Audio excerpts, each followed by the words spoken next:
Today I'm talking to a stand-up comedian who doubles as a fantasy author. His first book was published in 1999 when he was 19 years old. More recently, he's worked for the ABC, Channel 10 and Channel 7, on screen and behind the scenes as a writer, before focusing more on live stand-up and writing fantasy. He was named after the family cat. His name is Just Sam. Welcome, Just Sam. Thank you very much. Tell us about being named after the family cat.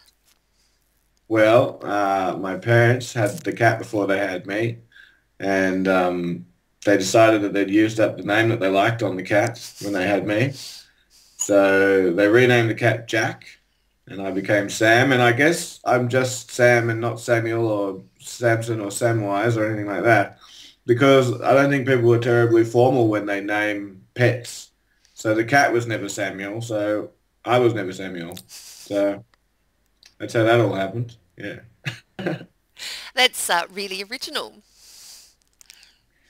Yeah, well, I haven't met too many people named after family pets, but my sister was not named after anything, so she got away. We didn't have an Anna as a budgerigar or something, so. Is this story like, are your parents creative people? Is there any kind of history there? Yeah, they are. I mean, both of them have written books, different types of books. My father's written a sort of science book for kids. My mum's written various books for young kids, and they both worked in the book world, so there were always plenty of books around the house.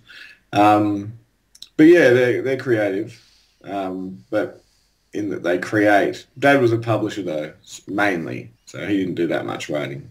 Doesn't do that much writing, I should say. But you definitely have it in your genes. Yeah, I guess so. And they always read to me when I was a kid, and I was actually dictating stories to my dad to write down before I could even write myself. So they weren't very good stories, but But so you it definitely, started right at the beginning. Yeah. so you definitely grew into it.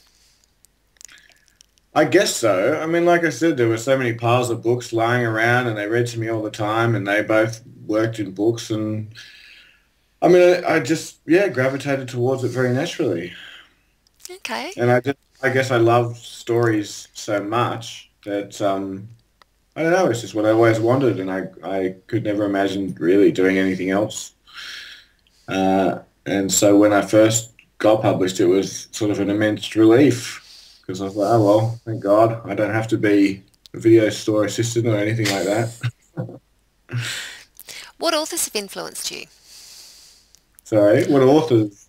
Um, well, I've said this in other interviews, but I find that kind of question tricky because I don't know necessarily who I just like very much and who's actually an influence. I will say that certainly the first fantasy book I was ever read by my dad was The Hobbit. So that kind of got the whole thing started, and that's definitely an influence in terms of falling in love with the genre of fantasy. Um, I wouldn't compare my writing to Tolkien. Audacious, I suppose. But I mean, I love reading Robin Hobb and Douglas Adams uh, and The Sandman by Neil Gaiman. I like very much. I also really love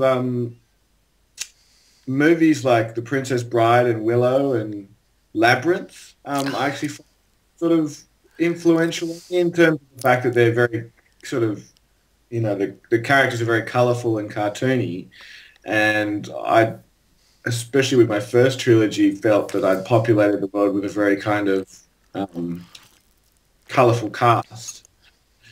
And I think part of the reason for that is because I love movies like Labyrinth. And I even like, I mean, if I see I don't know if you know the game Warhammer, Mm. you know, the miniatures and stuff.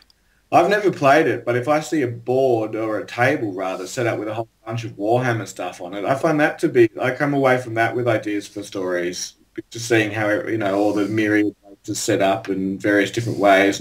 colourful different types of character. And so God knows how it all fits together. I'm not sure. It's a mix of everything. Kind of answered the question. I'm not sure if it did. What was that last bit? I'm not sure if that answered your question or not, Oh, but no. Yep, yeah, that's good.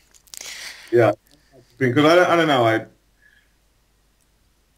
There's no one I read and I go, I wish I could write like that. I enjoy it very much, but anyway, you understand. Yes. Mm. Do you think that Douglas Adams and maybe Labyrinth have influenced your interest in live and recorded stand-up comedy? Um, no, not so much. I think that was probably watching a big gig or being allowed to stay up late for the first time and watch the big gig. My mum would like to watch it on a Saturday, I suppose it was. So I was allowed to stay up as I guess, I don't know, I was 5 or 6 or 7 or 8, I can't remember, but allowed to stay up till the time of 10 or 11 or whenever it was on. And that's where that all started, I believe.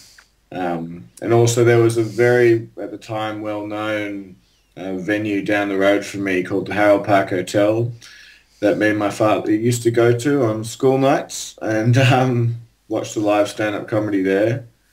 And that was it was a wonderful place, and it was a place where before stand-up was maybe as big or as widely distributed as it is now. So you could go there and see Bill Bailey in a little 200-seater for $10, and on a Tuesday, just wander down from the house. So yes, I don't know. I mean, stand-up's a weird thing. I mean, there's some kind of sick drive that makes people repeatedly get up and try and impress and entertain large groups of strangers. I mean, it's a twisted thing. I don't know how that all started. I guess, it's a way to show off, and and certainly in school, I was looking for creative outlets. So I started when I was pretty young on the stand-up side of things. I was about 16. Yeah, and I think I was just looking for a way to show off, basically. Were you And the class clown? I don't know. I wouldn't say so. I'd say I was fairly reserved as a kid, fairly shy. Looking back on that guy, I don't really relate to him that much anymore. But yeah, I was a really delicate child.